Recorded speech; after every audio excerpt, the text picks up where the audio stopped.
The title Sword of Allah was given to Khalid ibn al-Walid. Will you explain why? First and foremost, it is imperative that our listeners be reminded at all times of the following fact: that almost the entire historical record of Muhammadan Islamic battles, stories and events is based on the one-sided reports as were written by the victorious Muhammadans. Only an insignificant number of records survived to tell the story from the victim's side. No records have ever been found from the Christian or Judaized Arabs who were either exiled, slaughtered or enslaved. The same can also be said regarding the pagan Arabs. Not many people realize that the speed with which the Muhammadan armies were able to conquer the Christian Byzantine Empire especially was achieved due to the following facts. 1. Christians were so divided amongst themselves that Catholic Europe was more willing to let the Byzantine Christians be defeated by the Arabs than give them aid. 2. Many of the cities surrendered to the Muhammadans because the populace of different Christian sects hated the Byzantine Christians more than they feared the hordes of Muhammadan Islam. 3.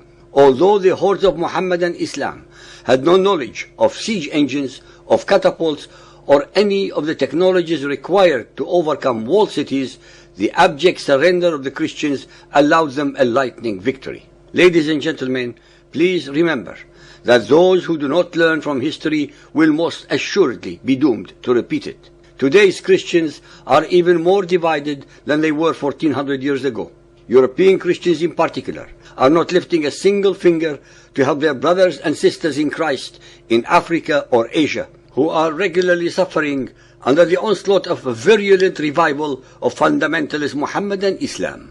Moreover, especially among European Christians, they have neither pride in their religion nor in their nations and are unwilling to defend their democracies. Khalid ibn al-Walid, 592 to 642, was from the Meccan tribe of Quraysh, who opposed Muhammad and played a vital role in their victory at the Battle of Uhud. He later accepted Islam, however, and joined Muhammad after the Treaty of Hudaybiyah and commanded various expeditions for him. 3 months after Khalid's arrival to Medina, Muhammad sent an envoy to the Ghassanids with a letter asking the chieftain to accept Islam. While passing through Mu'tah, this envoy was allegedly intercepted and killed by a local Ghassanid chieftain. Traditionally, diplomatic envoys held immunity from attack, and the news of this act inflamed Muhammad. It was AD 629. An expedition was prepared to take punitive action against the Ghassanids.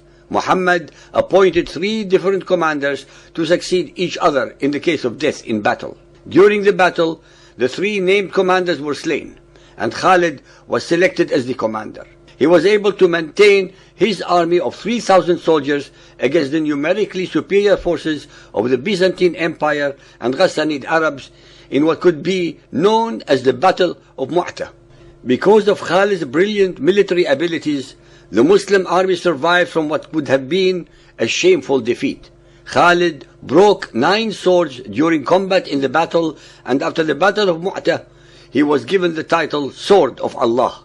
In this very rare instance, there is a report from the side of the Byzantines which paints a completely different picture. This is a chronicle written by a Byzantine monk called Theophanes. According to Theophanes, the Muhammadan army intended to attack the local Arabs on a feast day. However, the vicar Theodorus learned about their plans and gathered a force from the garrisons of local fortresses.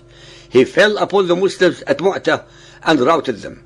3 of the Muslim leaders were killed, and only Khalid ibn al-Walid managed to escape with the rest of the army. The Mu'tah battle was a defeat for Muhammad's pirates, since the Arabian tribes of Judham and Lakhm were among the Byzantine allies that defeated the Muhammadans. In 630 AD, Muslims advanced from Medina to conquer Mecca. In the conquest of Mecca, Khalid commanded one of the 4 Muslim armies that entered Mecca, and he had a skirmish with the Quraysh cavalry. Later on, he was made commander of the Muslims' cavalry in the Battle of Hunyan and participated in the siege of Taif and other skirmishes. In 631, he was present at the farewell Hajj of Muhammad. Khalid is noted for his military prowess, commanding the forces of Muhammad and those of his immediate successors of the Rashidun Caliphate, Abu Bakr and Umar ibn al-Khattab.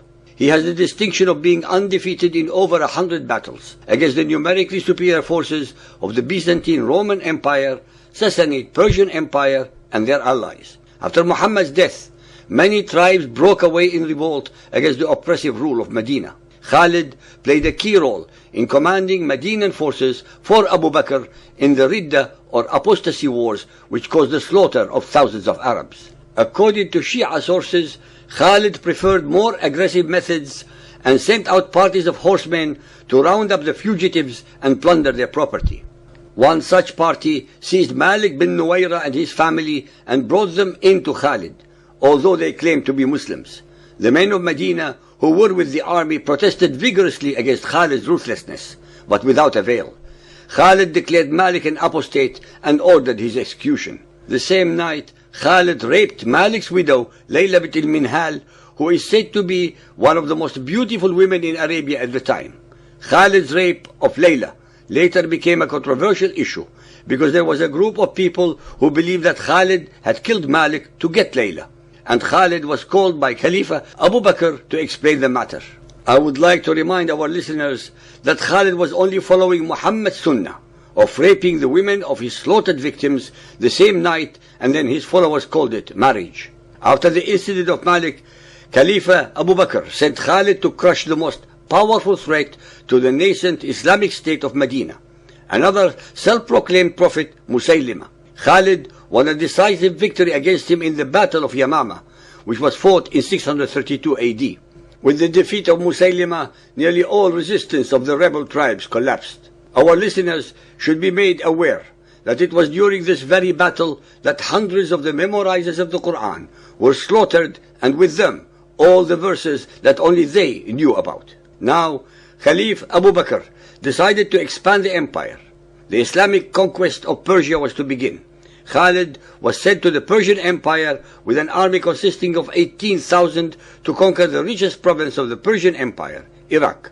In 1 year, 633 AD, by superb generalship, Iraq was wrested from the Persians and was under the Muhammadan Arabs. Abu Bakr congratulated Khalid ibn al-Walid over his victories and gave him a new task, to enter the Byzantine province of Syria and command Islamic armies there. The Byzantine province of Syria in those days consisted of modern-day Syria, Jordan, Israel, the Palestinian territories, Lebanon, and southern Turkey. Passing through the Syrian desert, Khalid, with half of his army of 9,000 warriors, entered Syria in June 634 and commanded the 23,000-strong Muslim army present there under the command of 4 generals: Abu Ubaidah ibn Jarrah, Yazid ibn Abu Sufyan, Sharjil bin Hushana, and Amr bin al-As. On the 22nd of August 634, during the siege of Damascus, Abu Bakr died, having made Umar his successor. Umar's first move was to relieve Khalid from commanding the army and appointed Abu Ubaidah ibn Jarrah as the new commander-in-chief of the Islamic army. There is only one known reason for Khalid's dismissal, which is that the Caliph Umar feared his soldiers might rely on Khalid for victory and not Allah, so he relieved him of his post. Even though Umar relieved him of high command, he remained the effective leader of the forces arrayed against the Byzantines during the early stages of the Byzantine-Arab wars. Under his command, Damascus was captured in 635, and the key Arab victory against the Roman Byzantine forces was achieved at the Battle of Yarmouk 636, which led to the conquest of Bilad al-Sham. Abu Ubaidah held a meeting with his high command officers, including Khalid, to decide future conquests. They decided to conquer Jerusalem. The siege of Jerusalem lasted 4 months, after which the city agreed to surrender, but only to Caliph Umar ibn al-Khattab in person, who came, and then Jerusalem surrendered on April 637.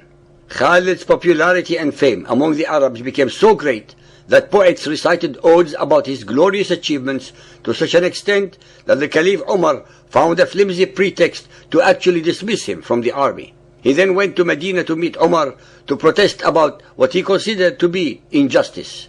Umar praised him in these words: "You have done, and no man has done as you have done.